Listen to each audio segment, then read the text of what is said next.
Héctor, me gustaría que ahora hablemos de cómo se toma la decisión de recuperar las Islas Malvinas, quién toma esa decisión, por qué la toma en ese momento, cuáles son las circunstancias, si hay algún debate, si hay alguien que está en contra, digamos, supongo que habría un estudio bastante minucioso de las posibilidades reales de ganar o no, si era la intención de ganar el conflicto, ¿no? Es decir, me interesa el momento cero de la decisión. Bueno, en principio nunca hubo una decisión de ir a un conflicto bélico. Este es un punto clave. Bueno, es algo nuevo. Terminamos después en una guerra, es otra historia. Pero el gobierno de aquella época, que era un gobierno militar, tanto Viola, durante la presidencia de Viola es cuando se inician los estudios referidos al problema Malvinas, y durante la presidencia de Galtieri, que es cuando se toma la decisión de ejecutar la Operación Rosario, en ninguna de las dos alternativas el supuesto era ir a un conflicto con Gran Bretaña. Es decir, nunca se pensó en ir a una guerra. Este es un punto importantísimo. Por todo lo que viene después. ¿Estás seguro de lo que Estoy absolutamente seguro de lo que digo, porque lo he estudiado, lo he investigado. Hay documentos que dicen lo que yo estoy repitiendo. No es que yo esté inventando algo, yo estoy repitiendo lo que dicen los documentos que constan, por ejemplo, como anexos en el informe Rattenberg, la Directiva Estratégica Nacional número 1 y 2 y la Militar número 1 y 2, que fueron elaboradas por la Junta Militar para prever qué hacer con el problema de Malvinas. ¿Cuál era el problema de Malvinas? Cuando digo Malvinas, vamos a abreviar, es Malvinas, Georgia Sandwich y todo el espacio sudatlántico, ¿ok? Pero vamos a decir Malvinas nada más, la cuestión Malvinas.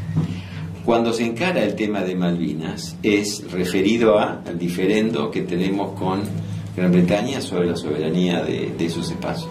Muy bien. De 1833 a 1981, cuando Viola era presidente, habían pasado 148 años. No hay una ley escrita ni que obligue jurídicamente, y menos en el plano internacional, a ningún país a hacer algo que no quiera hacer.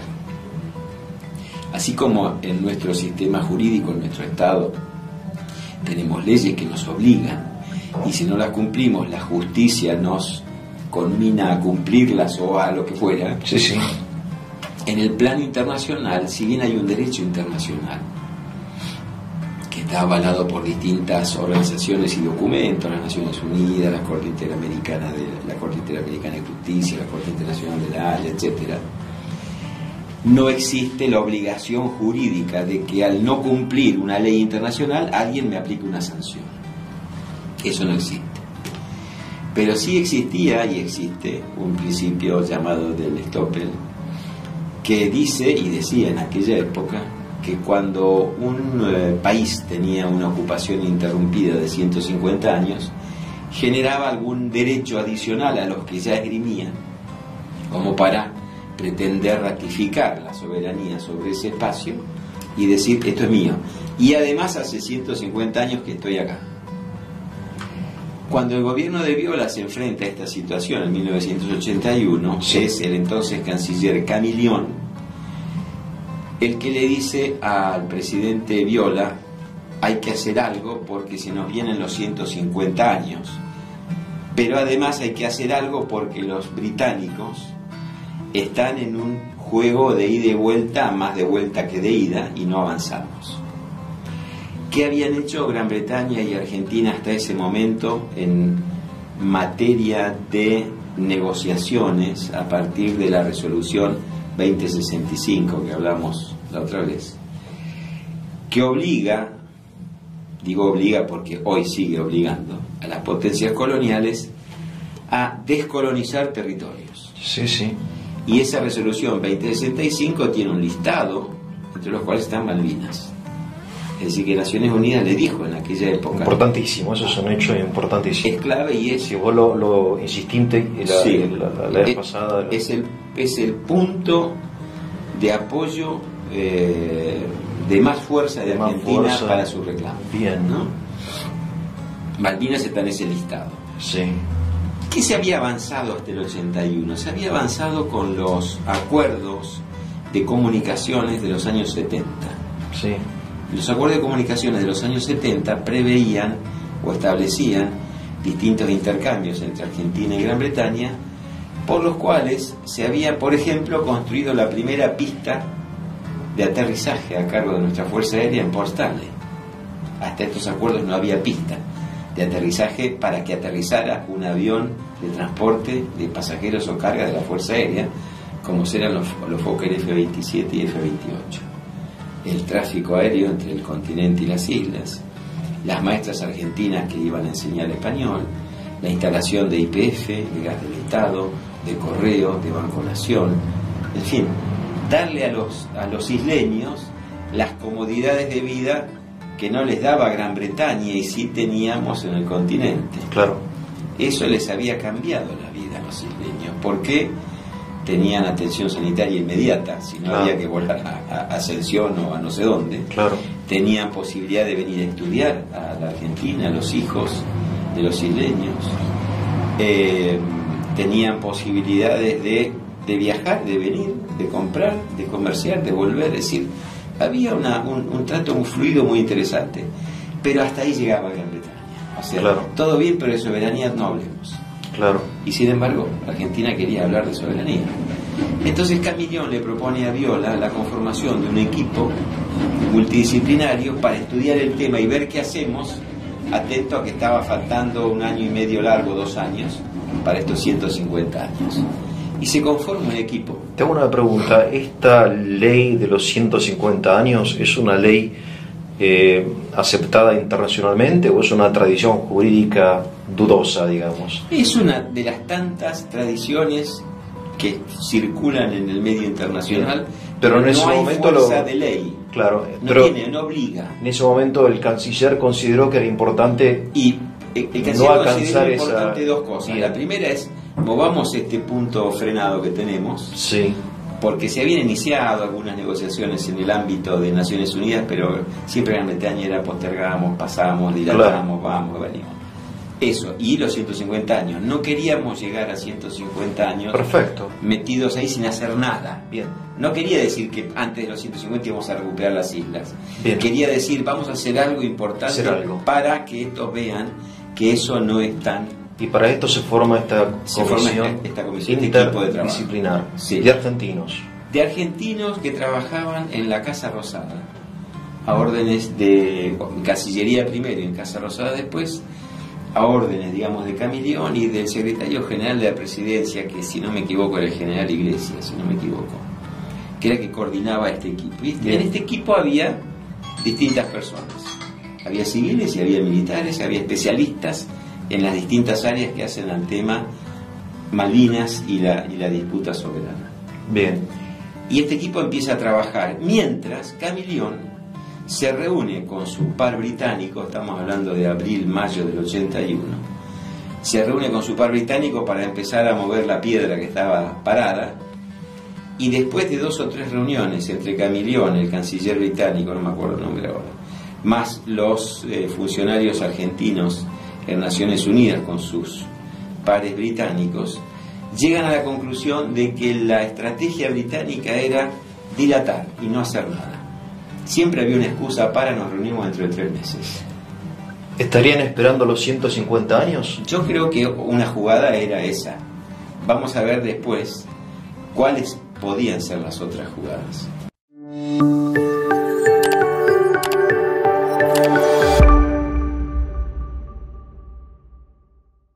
Entonces se forma esta comisión multidisciplinar entre civiles y militares argentinos para estudiar esto. Deciden, como decís vos, que la estrategia inglesa era dilatar, quizás esperando que se cumpla este plazo, que puede ser importante o no. Bien, entonces esta comisión ¿a qué llega?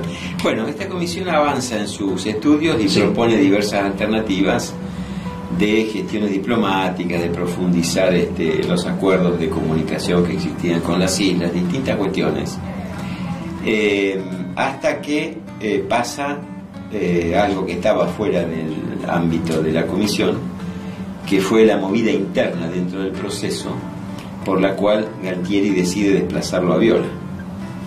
En aquella época se dijo que Viola estaba enfermo, que estaba de licencia, lo mandaban al hospital militar, se internó, renunció y quedó Galtieri a cargo.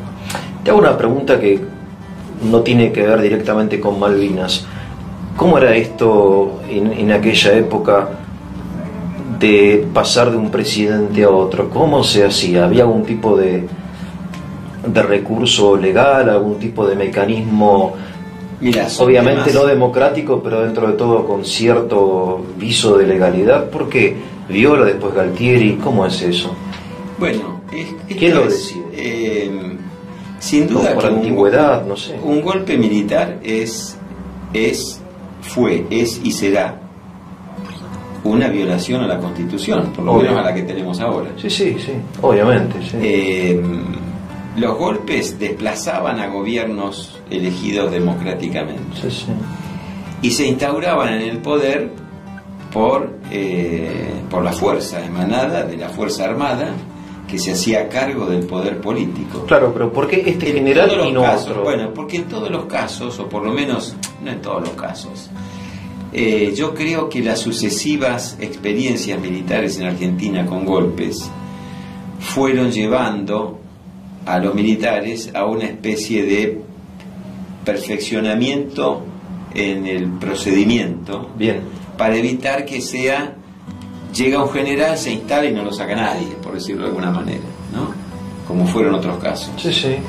Entonces, el proceso de reorganización nacional, cuando toma el poder el 24 de marzo del 76, pone como documento superior institucional en la vida de la Argentina al Estatuto del Proceso de Reorganización Nacional, que estaba por encima de la Constitución. Ahora, las paradojas de estas cuestiones, de las cuales yo he sido, soy y seré sumamente crítico de los golpes militares, ¿no?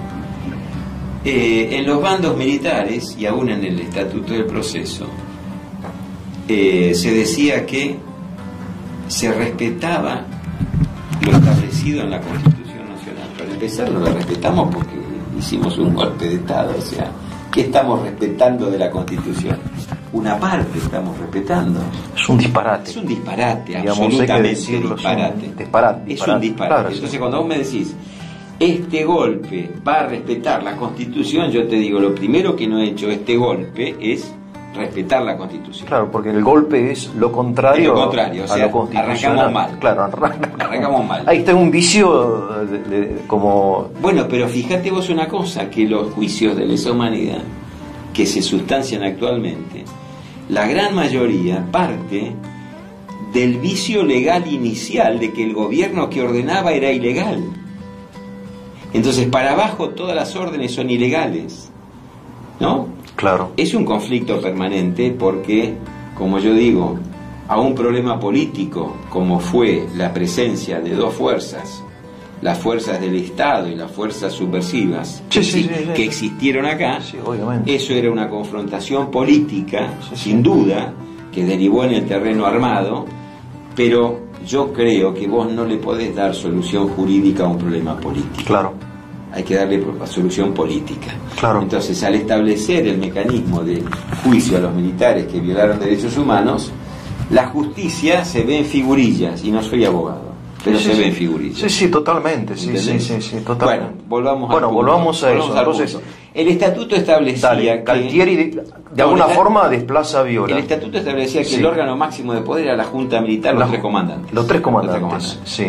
Y también estableció que la Junta designaría al presidente. Bien. Que podía o no ser integrante de la Junta. Entonces, Videla, Macera y Agosti promueven el golpe y Videla es designado presidente con retención del cargo de comandante en jefe. Pero al principio, Después, Videla es relevado del ejército por Viola. Viola se incorpora a la Junta, pero Videla sigue siendo presidente. Y el estatuto del proceso y la Junta establecen que Videla va a ser presidente por 5 años. Y será relevado por otro presidente que designe la Junta. Entonces, Videla termina su ciclo a principios del 81, y la Junta decide que lo releve en el cargo de presidente Viola, que todavía era comandante en jefe. La Junta decidió quién iba a relevarlo a Videla como presidente. Cuando la Junta lo designa a Viola presidente, Viola resigna su cargo de comandante en jefe y él lo designa a su sucesor en el ejército, a Galtieri, que se incorpora a la Junta. Entiendo. Mientras tanto ya había habido relevos de las integrantes de la Marina y de la Fuerza Aérea, con lo cual Videla, Massera y Agosti habían pasado a la historia y teníamos la última Junta, que era Galtieri, Anaya, Lamidoso. Galtieri, Anaya, Lamidoso, Viola presidente. Viola tuvo una intención aperturista, había convocado a los partidos políticos y Viola estaba tratando de abrir el proceso a una salida democrática. Claro, sí. Y Galtieri entendía que no era el momento. Entonces fue un golpe dentro del golpe. Fue un golpe dentro del golpe. ¿Por qué? Porque Viola no debía haber terminado su mandato. Sí. Ahora, es la lógica del golpe. Es la lógica del golpe. Yo lo que he estudiado en la historia, siempre un golpe termina con un golpe dentro del golpe. O sea, y esto terminó así. Cuando uno sale del ámbito legal, digamos, no más allá de la imperfección de las cosas, ya está. Claro. Hay bandos, etcétera. Bien, entonces se rompió la institucionalidad. Se quebró el 24 de marzo del 76 por última vez. Ojalá. Sí. Pero Galtieri hace un golpe dentro del golpe. Bien. Obviamente apoyado por cuadros, apoyado etcétera, por Anaya, apoyado por Lamidoso y apoyado por los generales, sin duda. Bien, entonces lo sacan a Viola de la escena. Bien. Y Galtieri, que era integrante de la Junta y comandante en jefe, asume la presidencia de la Nación. Es decir, la Junta vuelve a designar a otro presidente y lo designa a Galtieri. Permaneciendo dentro de la Junta. Bien. Estamos ya hablando de octubre, noviembre del 81. O sea, muy cerca ya de la fecha, del 2 de abril. Sí, muy cerca ya de fin de año, que es cuando empiezan a acelerarse los acontecimientos. Sí. Esto se produce con el apoyo mayoritario o fuerte de Anaya hacia Galtieri. Anaya. Eran 3, tenían que votar 2, digamos, o sea, Anaya y Galtieri iban en tándem y Lamidoso es como que acompañaba, pero no es por defender a nadie, sino por tratar de reflejar un poco lo que pasaba en la época. Lamidoso tal vez era el más ajeno a los vaivenes intestinos de los otros dos en la puja de poder, digamos. Y mientras tanto esta comisión... seguía trabajando. Sigue trabajando ya con Galtieri. Sigue trabajando con Galtieri, pero con una variante. Sí. ¿Cuál es? Que Galtieri y Anaya deciden apurar los procedimientos. ¿Por qué? Porque se les venía la fecha, se les venía el 83. Yo acá voy a hacer un paréntesis respecto de que yo no digo nunca nada que yo no he visto documentado. Bien. Lo que yo tomo como referencia central para el tema Malvinas es el informe Rattenbach, porque como te dije la otra vez, es el único informe oficial y público del Estado argentino sobre el conflicto. Cuando haya otra documentación pública, la iré a ver y modificaré o agregaré a lo que yo leo del Rattenbach y sus anexos. Y yo hasta ahora no he visto, no he leído, no he tenido en mi poder, y tampoco he visto que nadie diga, acá está un documento en el cual conste que la Junta de Galtieri, Anaya y Lamidoso haya decidido hacer algo sobre Malvinas o con Malvinas para salvar al proceso. Y no estoy defendiendo a la Junta. Sí, que la hipótesis más difundida, más conocida, pero no tiene ningún asidero documental. Claro. Y mirá que la Junta... No, tampoco, a ver, yo poniéndome de abogado del diablo, tampoco debería verlo, porque es una intención oculta. Bueno, pero la Junta establecía en cada reunión un acta secreta que después fueron levantado el secreto y hoy se pueden ir a ver. Hay actas secretas Actas de la Junta. Bien. Exacto. Entonces nos dicen que, bueno, como para salvar el proceso Vamos a por hacer la algo en presión Malvinas. del pueblo, etcétera. Vamos a hacer algo. Eso no está en ninguna parte. Eso no está. Y si alguien lo tiene, por Bien. favor que me lo muestre porque yo no lo encontré. O sea, lo que está documentado es que se forma una comisión totalmente lógica, se acerca una fecha importante. Aparte, Malvinas, de repente, me vas a explicar o no en el próximo bloque por qué fue una prioridad Malvinas. Bueno, entiendo que por el cumplimiento de esta fecha, pero bueno, está bien, está bien. Y lo que sí consta en Sí. documentos es que Galtieri y Anaya deciden impulsar la negociación con Malvinas, no dejar que se muera o que languidezca o Pero hacer todavía un juego a los británicos. no hablan de recuperación mediante la Militar fuerza. todavía no. Todavía no. Hasta Octubre del 81. Hasta ese momento, hasta Sí. que es el cambio de presidente, todavía no se habla de eso, No se habla. aún en el seno de la Junta. Ni Yo- siquiera entre pasillos ahí. Yo sospecho que sí, Sí. no lo he visto escrito. La primera referencia escrita, Sí, documentada sobre el tema, es cuando en diciembre del 81 Anaya pone en funciones al vicealmirante Lombardo como comandante de operaciones navales, y cuando lo pone en funciones en Puerto Belgrano le adelanta que quiere hablar con él de un tema que Lombardo desconoce. Lombardo viaja a Buenos Aires, se junta con Anaya y Anaya le dice: hay que preparar una operación militar sobre Malvinas.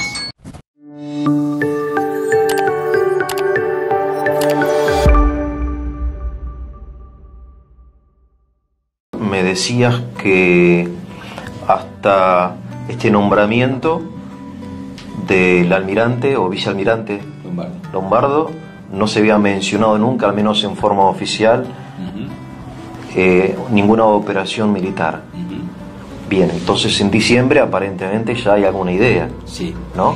Yo creo que la idea de Galtieri y Anaya era anterior, sin duda, pero se comunica oficialmente por primera vez en diciembre del 81. Ahora te hago una pregunta. ¿Para qué? Sí. ¿Para qué? Para que los inmediatamente debajo de los comandantes, Lombardo era el segundo, en términos operativos era el segundo de Anaya porque era el comandante de la flota de mar. El general García, que era el comandante del quinto cuerpo de ejército, y el brigadier Plesser, que era el comandante aéreo estratégico de la Fuerza Aérea, fueron los tres oficiales superiores que entre fines de diciembre y principios de enero, por sus jefes respectivos, fueron informados de esta situación y debían ponerse a trabajar para elaborar una alternativa de uso del instrumento militar para operar sobre las Islas Malvinas. ¿Con qué objetivo? Con el objetivo, como dice la Directiva Estratégica Nacional número 1, con el objetivo de ocupar para negociar. Ocupar para negociar, es decir, el objetivo político estratégico impuesto por la Junta al órgano de trabajo militar era: diseñen una operación que nos permita ocupar las islas, Sí. desalojar las autoridades y prepararnos o dejarnos un escenario en el cual nosotros, poder político, podamos darnos vuelta y decirle a Gran Bretaña: acá estamos, vamos a negociar. Bien, pregunta, ¿esta decisión es conclusión de la comisión multidisciplinar? No. La No. comisión seguía trabajando por las suyas. ¿Y esto cómo viendo surge? Esto surge de un acuerdo entre Galtieri y Anaya. Pero hay un desarrollo de carácter estratégico, intelectual, algo Sí. serio, algo bien Sí, bueno, pensado, yo te meditado, diría que reflexionado. más que serio, porque a la vista está que no fue serio. El resultado nos demuestra que no fue serio. Claro, Pero sí hubo antecedentes por parte de Anaya, porque Anaya era el impulsor de una acción militar sobre las islas dentro de la Junta. bien, entonces Anaya era Y el Anaya impulsor. venía con esa idea de mucho tiempo antes. Ah, ok.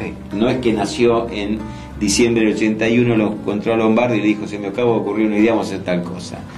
Anaya había estado como agregado naval en Londres en sus Sí. años de capitán de navío, y había estado jugando, jugando por juegos de guerra, por ejercicios teóricos sobre la posibilidad de hacer algo militar sobre Malvinas. ¿Por qué Anaya? Porque era naval, porque Malvinas es un escenario naval, aeronaval. Entonces, si había una fuerza que debía ocuparse del tema Malvinas, era la Marina.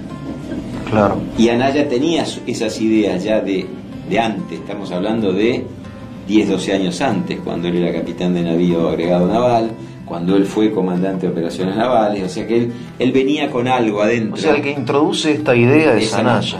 Y a Galtieri le suma. A Galtieri le suma. Le suma. ¿Por qué le suma a Galtieri? A ver. Porque Galtieri, y acá es donde yo digo, demuéstrenme que Galtieri y Anaya y Lamidoso hicieron esto para salvar el proceso. ¿Por qué Galtieri, a pesar de que lo había echado a Viola porque Viola era aperturista, Galtieri también se transforma en un aperturista, pero Galtieri pensaba que el heredero del proceso iba a ser él. El heredero político democrático del proceso tenía que ser él, Galtieri. O sea, Galtieri pensaba que él iba a ser elegido democráticamente. Sí. Sí. Vos me dirás, locuras. No sé, delirios, llamáis lo que quiera. Bueno, pasa, pero en esas alturas pasa que la gente pierde el rumbo. Te remito a una prueba sobre el terreno, el asado de Victorica para 20.000 personas, con el que Galtieri lanza su candidatura o no sé qué quieras llamarle, política, en enero del 82 en Victorica de la Pampa, con un asado para 20.000 personas. Claro, y allí habla de vamos a ver, y la apertura, y vamos a ver. Ahora, ¿para qué hace un tipo un asado para 20.000 personas? No, para ganar votos, obviamente. Claro, pero no para alimentar a 20.000 personas. No, es un tema... Tiene un objetivo político atrás. Obviamente, claro. ¿Bien? Entonces a Galtieri le suma en forma personal porque él ambiciona ser, digamos, presidente electo. Sí. Y habiendo resuelto el problema de Malvinas, obviamente es un... Sos Gardel. Exacto. Entonces a él le sumaba a su proyecto personal. Realmente el tema de Malvinas es muy cercano a cada argentino, al menos. Sin duda. Al menos para nosotros, para mi generación, no sé bien hoy, pero digamos es siempre como una herida abierta en el corazón de cada argentino. Por supuesto. ¿No? Es como yo digo en las charlas o a los cadetes. Malvinas ocupada es como si tuviéramos ocupada a Posadas, o un pedazo de Misiones, o un pedazo del Chaco, un pedazo de Jujuy, exactamente, cualquier cosa. Sí. Y así se es siente. Lo mismo, y así se siente. Así se siente, sí. Entonces acá teníamos una suma de cuestiones. Galtieri con su propio proyecto político personal, digamos, y Anaya con su propia inquietud personal de la Marina y las Malvinas y hagamos algo. Claro. En donde empiezan a confluir intereses de distinto rango, pero empiezan a confluir. Más gente que venía trabajando en alternativas. Ninguna de las alternativas del equipo de Camillón preveía el uso del instrumento militar. Todos eran alternativas diplomáticas. La única que prevé el uso del instrumento militar es la de Galtieri Anaya. Cuando le ordenan a Lombardo, a García y a Plessel, trabajen sobre esto. Bien, entonces estamos en diciembre del 81, donde aparentemente... Entre diciembre del 81 y enero del 82. No importa, sí, eso no importa. Que se toma en ese momento la decisión de ocupar para negociar. Ocupar para negociar lo dice el documento. Bien, ahora te hago una pregunta. Vos como militar me la vas a saber responder. ¿Existe eso? Sí. ¿Ocupar para negociar? Absolutamente sí, mirá. Es una estrategia, digamos, estudiada en el colegio militar, en la Escuela Superior de Guerra. En las relaciones internacionales, en la diplomacia. Se usa... No es militar. Pero ocupar es una acción militar. Sí. Ocupar militarmente. Bueno, pero... nosotros, yo confieso que no lo he estudiado, aunque lo he leído a Clausewitz, entre otros. Sí. Y Clausewitz tiene una frase que se suele resumir en algo corto que quiere decir más, que es: la guerra es la continuación de la política por otros medios. Sí. Lo que está diciendo Clausewitz es que la guerra es un instrumento de la política. Yo cuando hago política uso todos los instrumentos a mi alcance. Uno es el instrumento militar. Bien, ahora cuando yo ocupo no debo prever una reacción. Bueno, igualmente acá tenemos otro problema. Militar, digamos, si hago una acción militar, hay una reacción militar. Sí. Una acción diplomática, una reacción diplomática, o sea, siempre al mismo nivel. Sí. Yo no puedo esperar que yo ocupo la casa de mi vecino y él no va a hacer nada. No va a hacer nada. Claro. Y esto no lo... No, porque la concepción de la Junta sí. no fue una maniobra militar. La concepción de la Junta fue una maniobra diplomática con uso del instrumento militar, que es distinto. Hace poco di una charla en la Universidad de La Plata, en un seminario Malvinas, en donde yo hablé de la diplomacia militar o de las relaciones exteriores y la milicia. Y bueno, tenemos un devenir histórico, que si querés lo charlamos rápido para ponernos en tema, Sí. pero el derecho internacional tradicional preveía, te estoy hablando antes de la Segunda Guerra, antes de Naciones Unidas, preveía que los diferendos entre países se solucionaran por cualquier medio, incluido el militar. Entonces, como pasó con Venezuela, que le debía mucha plata a Alemania, ¿y qué hizo Alemania? Bloqueo, intento de desembarco para cobrarse la deuda, gracias a nuestro diplomático Drago, y de ahí arranca la doctrina Drago, que estableció el primer antecedente por el cual los países no tienen derecho al uso del instrumento militar para cualquier cosa. Sí para algunas cosas, no para todas. Pero eso empieza a normarse después de la Segunda Guerra.